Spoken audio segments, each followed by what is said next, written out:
Ahmedabad plane crash દુર્ઘટના જે સર્જાઈ છે એમાં દુર્ભાગ્યપૂર્ણ આપણે આપણા રાજ્યના પૂર્વ મુખ્યમંત્રી વિજયભાઈ રૂપાણીને ગુમાવ્યા છે. એમનું અવસાન થયું છે. રંગૂનથી લઈને છેક ગુજરાત સુધી એમની આ સફર બહુ જ સારી સફર રહી છે. એમની સફરને યાદ કરી રહ્યા છે નેતાઓ પણ. અને એમનો યુકેના એક નાગરિકની જે ઇન્સ્ટાગ્રામ સ્ટોરી છે એમાં વિજયભાઈ રૂપાણી અમદાવાદ એરપોર્ટ પર જઈ રહ્યા છે એનો એક વિડીયો પણ સામે આવ્યો છે. ફોન પર કોઈની સાથે વાત કરી રહ્યા છે, એ પ્લેનમાં બેઠા છે તો એમની તસવીર પણ સામે આવી રહી છે. જેટલા પણ લોકો છે એ વિજયભાઈ રૂપાણીને યાદ કરીને આ બધી જ તસવીરો છે અને પોસ્ટ કરી રહ્યા છે. અંજલિબેન રૂપાણી વિજયભાઈના પત્ની અને એમની દીકરી હાલ લંડનમાં વસે છે. એમને મળવા માટે જતા હતા અને અંજલિબેન ઓલરેડી લંડનની અંદર જ હતા. એ પરત આવવા માટે આજે રાત્રે નીકળવાના છે. કેન્દ્રીય ગૃહમંત્રી અમિત શાહ એ દિલ્હીથી અમદાવાદ પહોંચી ચૂક્યા છે અને CR પાટીલ ભારતીય જનતા પાર્ટીના પ્રદેશ અધ્યક્ષ અને કેન્દ્રીય મંત્રી એમણે વિજયભાઈ રૂપાણીની નિધન પર દુઃખ વ્યક્ત કર્યું છે. એમણે કહ્યું છે કે વિજયભાઈના જવાથી ભારતીય જનતા પાર્ટીને બહુ જ મોટી ખોટ પડી છે. શંકરસિંહ વાઘેલા પણ કહી રહ્યા છે કે વિજયભાઈ રૂપાણીનું નિધન એ રાજ્ય માટે આઘાતજનક સમાચાર છે. કોર્પોરેટરથી લઈ અને મુખ્યમંત્રીના પદ સુધી પહોંચ્યા. હાલ પંજાબના પ્રભારી હતા અને એ અમદાવાદથી લંડન જતી એર ઇન્ડિયાની ફ્લાઇટમાં બિઝનેસ ક્લાસમાં મુસાફરી કરી રહ્યા હતા.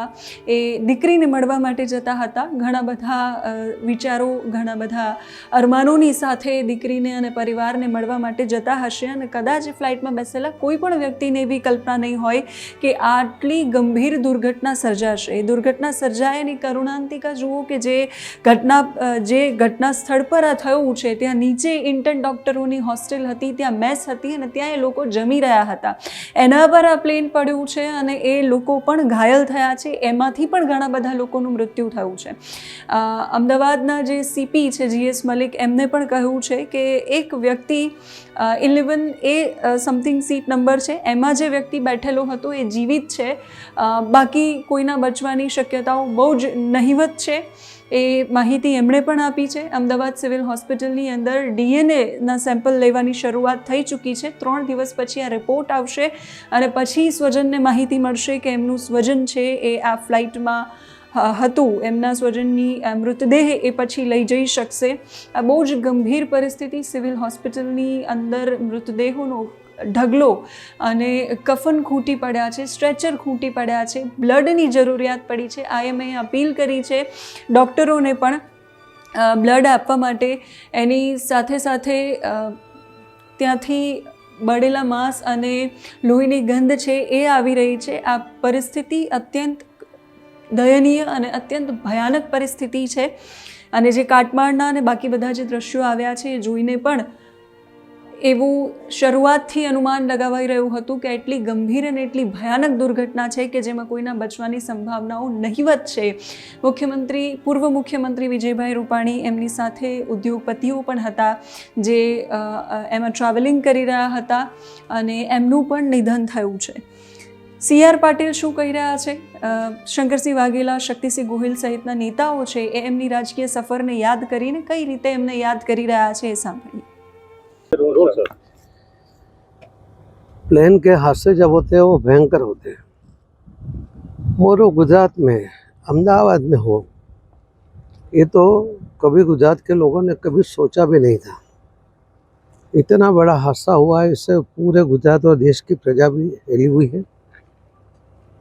इंटरनेशनल प्लेन में जाने वाले सभी लोग इसमें उनको क्षति हुई है. उनको कोई मौका ही नहीं मिला और शहर के बीच में होते हुए भी हम कुछ नहीं कर पाए. इसका बड़ा दुख है.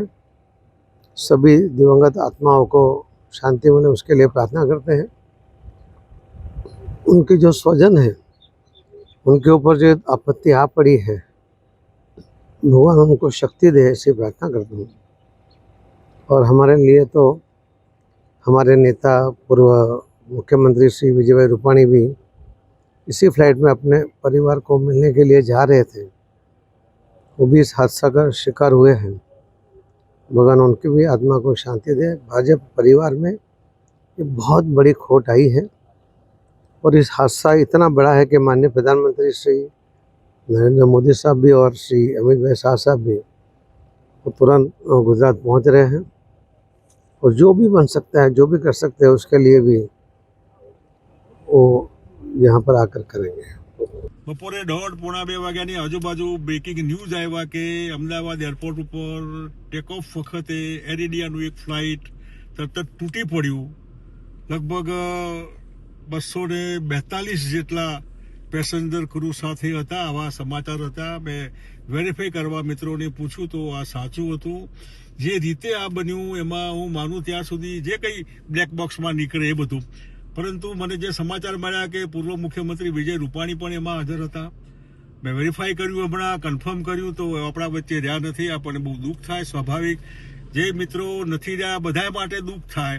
એટલે વિજયભાઈના પરિવારને સાંત્વના મળે, એમના આત્માને મોક્ષ મળે અને પરિવારજનો જે બધા આખા પરિવારના બધા અને બીજા મિત્રો જે ડોક્ટર હતા અને નીચે જે લોકો હતા જેના ઉપર આ પ્લેન પડ્યું એ પણ બહુ ખરાબ રીતે જખમી થયા અને ઘણા બધા મિત્રો સ્વર્ગવાસી પણ થઈ ગયા. આપણને બહુ દુઃખ થાય કે લગભગ 300-350 જેટલા એક પ્લેનના ઉપડવાના વખતે જે બન્યું એનું જે ભરેલું છે ટેન્ક આખું ભરેલું ફ્યુઅલ એ કેવું બન્યું છે, કલ્પના બહારનું આ દ્રશ્ય છે. આપણને બહુ દુઃખ થાય. વર્ષો પહેલા લેન્ડિંગ વખતે એર ઇન્ડિયાનું ઇન્ડિયન એરલાઇન્સનું એક પ્લેન તૂટી ગયેલું, 2 મિત્રો બચી ગયા હતા. વિદ્યાપીઠના એક હતા ત્રિપાઠી અને બીજા એક મારવાડી સમાજના હતા. બંને દાઝી ગયા હતા. પણ એ લેન્ડિંગ વખતે હતું એટલે ફ્યુઅલ નહોતું બહુ. આ ટેક ઓફ વખતે હતું. મારા ખ્યાલથી દુનિયાના ઇતિહાસમાં હું ટેક ઓફ વખતે પ્લેન આટલી જલ્દી તૂટે એ તો અસંભવ, કારણો જે કંઈ હોય, પરંતુ જે હાદસો બન્યો છે બહુ દુઃખદ બન્યું છે. ભગવાન બધા જ જે આપણા વચ્ચે મિત્રો નથી રહ્યા, જે મુસાફરો હતા અને બીજા જે આના લીધે આપણા વચ્ચે નથી રહ્યા, એ બધાના આત્માને મોક્ષ મળે, પરિવારજનોને શાંતિ મળે. સરકારે એમની જે ચિંતા કરવી હોય પરિવારની કરશે, પરંતુ આ તકે એટલું દુઃખ છે આપણને કે કંઈ બહુ બહુ બીજું કહેવાનું મન ન થાય. ભગવાન એમને શાંતિ આપે.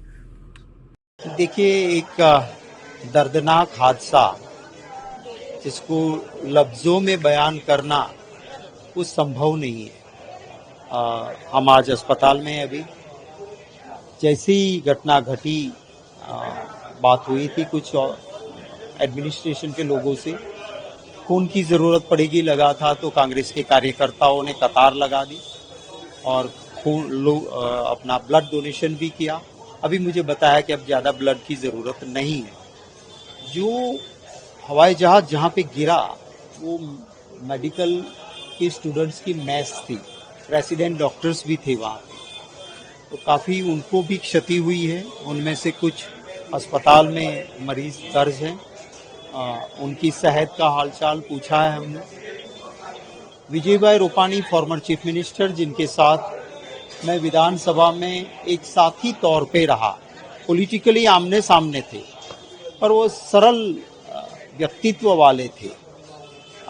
किसी ऐसे दाव पेच या डर्टी पॉलिटिक्स के इंसान नहीं थे. शायद इसीलिए वो मुख्यमंत्री के पद पे लंबा रहे भी नहीं. निजी तौर पे सबसे अच्छे रिलेशन रखते थे.